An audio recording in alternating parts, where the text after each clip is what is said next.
여러분이 매일 쓰는 웹사이트 있잖아요. 그게 사실은 언제 터질지 모르는 시한폭탄 같다면 믿으시겠어요? 오늘은 기술적인 얘기를 하려는 게 아니고요. 하나의 이야기를 들려드리려고 합니다.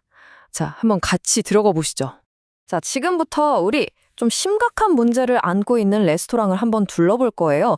근데 신기하게도 이 레스토랑의 문제들이 우리가 매일 쓰는 수많은 웹사이트들이 가진 보안 취약점, 바로 그 유명한 오와스프 탑10하고 아주 그냥 똑같습니다.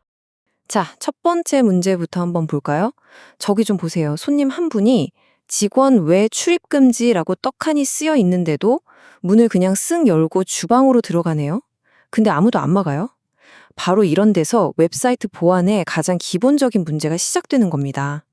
이게 바로 디지털 세계에서 말하는 접근 권한 통제 실패라는 겁니다.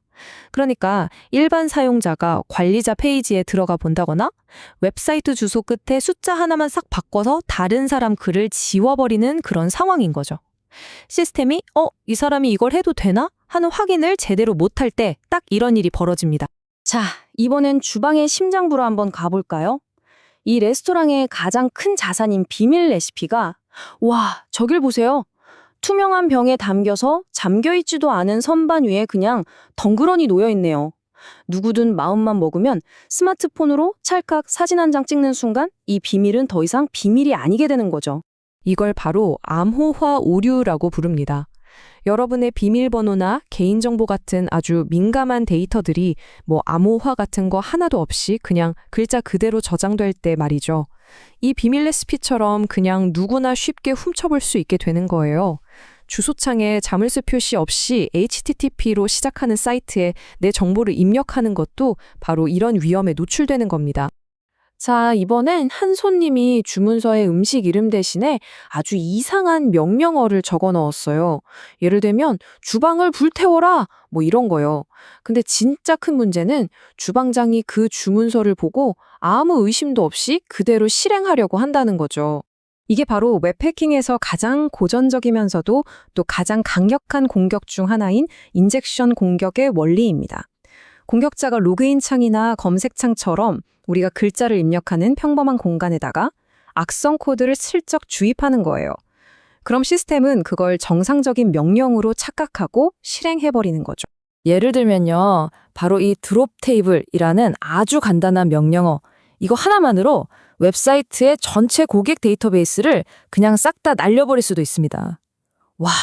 이건 레스토랑 주방을 통째로 날려버리는 거랑 똑같은 파괴력이죠. 자, 이제 샐러드 바로 한번 가볼까요?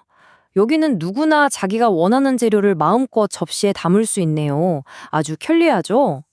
그런데 만약에 어떤 악의적인 손님이 샐러드 바에다가 독버섯을 슬쩍 가져다 놓으면 어떻게 될까요? 이건 시스템이 너무 사람을 믿어서 생기는 허점이죠. 바로 이 문제가 안전하지 않은 설계입니다. 이건 단순히 코딩하다가 실수한 게 아니에요. 아예 시스템을 처음 기획할 때부터 보안 위협을 제대로 생각하지 않은 거죠. 에이, 설마 사용자가 이상한 짓 하겠어? 라는 너무 순진한 가정에서 모든 문제가 시작됩니다. 저런, 주방 뒷문이 활짝 열려있네요. 원래는 비상구인데 지금은 누구든 그냥 들어올 수 있는 프리패스가 되어버렸어요. 도둑들이 지금 슬금슬금 들어오고 있잖아요. 이걸 보안 설정 오류라고 합니다. 예를 들어 아이디는 애드민인데 비밀번호는 1234 같은 기본 설정을 그냥 그대로 쓴다거나 중요한 파일이 담긴 클라우드 저장소를 전체 공개로 설정해두는 것과 똑같은 거예요. 이건 열린 뒷문으로 도둑을 초대하는 거나 마찬가지죠. 자, 여기서 잠깐만요. 한번 솔직하게 생각해보죠. 여러분 집에서 쓰는 와이파이 공유기나 아니면 새로 설치한 앱들, 혹시 아직도 초기 비밀번호 그대로 쓰고 있지는 않으세요? 이 문제가 생각보다 우리 바로 곁에 있습니다. 레스토랑에서 갓 구운 쿠키를 팔고 있어요. 맛있어 보이죠? 근데 사실 이 쿠키 며칠 전에 식재료에 문제가 생겨서 리콜 명령이 내려진 바로 그 제품입니다. 레스토랑은 이 사실을 뻔히 알면서도 그냥 무시하고 계속 팔고 있는 거고요. 이게 바로 취약하고 오래된 구성 요소를 사용하는 문제입니다. 우리가 보는 웹사이트들은 수많은 부품, 그러니까 오픈소스 라이브러리나 프레임워크로 만들어지거든요. 근데 여기에 보안 구멍이 발견됐는데도 업데이트를 안 하고 그냥 계속 쓰는 거예요. 상한 재료로 요리하는 거랑 뭐가 다르겠어요? 예약 데스크에 어떤 남자가 오더니 아주 당당하게 내가 VIP요 라고 말하네요.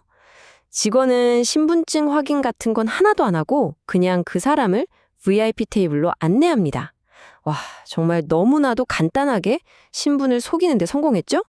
바로 식별 및 인증 실패 문제입니다. 시스템이 사용자가 정말 그 사람이 맞는지 제대로 확인하지 못하는 허점을 말하는 거예요.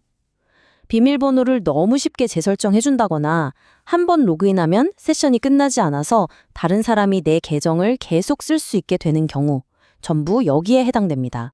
주방에 소스가 배달됐습니다. 그런데 주방장이 보니까 소스병 뚜껑에 봉인이 뜯겨져 있어요. 뭔가 좀 찜찜하죠? 그런데도 그냥 에이 괜찮겠지 하면서 확인도 없이 그 소스를 요리에 사용해버립니다. 이걸 소프트웨어 및 데이터 무결성 실패라고 합니다. 좀 말이 어렵죠? 쉽게 말해서 우리가 쓰는 프로그램이나 데이터가 원본 그대로인지 중간에 누가 장난치지는 않았는지 확인하는 절차가 빠졌다는 뜻입니다. 봉인이 뜯긴 소스를 그냥 쓰는 것과 똑같이 위험한 일이죠. 어느 날 아침에 와보니 주방이 완전히 엉망진창이 됐어요. 그런데 CCTV도 없고 누가 드나들었는지 기록도 없어서 대체 누가, 언제 이런 짓을 했는지 아무도 알 길이 없습니다. 너무 늦게 발견한 거죠. 네, 이게 바로 보안 로깅 및 모니터링 실패입니다. 시스템에서 무슨 일이 일어나는지 제대로 기록하고 감시하지 않으면요, 해킹을 당해도 당한 줄도 모르거나 나중에 범인을 추적할 단서가 하나도 없게 되는 겁니다. 디지털 범죄 현장에서 모든 증거가 사라져버린 셈이죠. 자, 드디어 마지막 이야기입니다. 한 손님이 웨이터에게 아주 교묘하게 질문을 던져요. 저기 직원 전용 공간 뒤에는 뭐가 있어요? 라고요.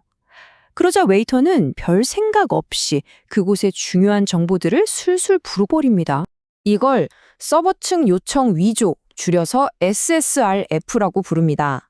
공격자가 웹서버를 교묘하게 속여서요, 서버가 자기를 대신해서 내부 네트워크나 다른 외부 시스템에 요청을 보내게 만드는 아주 영리한 공격입니다. 순진한 웨이터를 이용해서 레스토랑 내부 정보를 빼내는 것과 똑같은 원리죠. 그래서 핵심은 정말 이겁니다.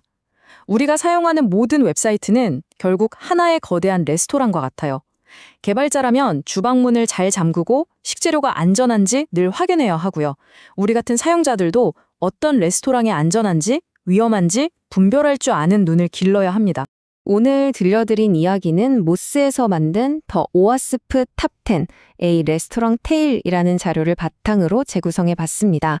이 설명이 웹보안이라는 조금은 어려운 주제를 이해하는데 조금이나마 도움이 되셨으면 좋겠습니다. 만약 오늘 내용이 유익하셨다면 좋아요와 구독 한 번씩 꼭 눌러주세요. 저희가 계속해서 이렇게 유용한 컨텐츠를 만드는데 정말 큰 힘이 됩니다. 감사합니다.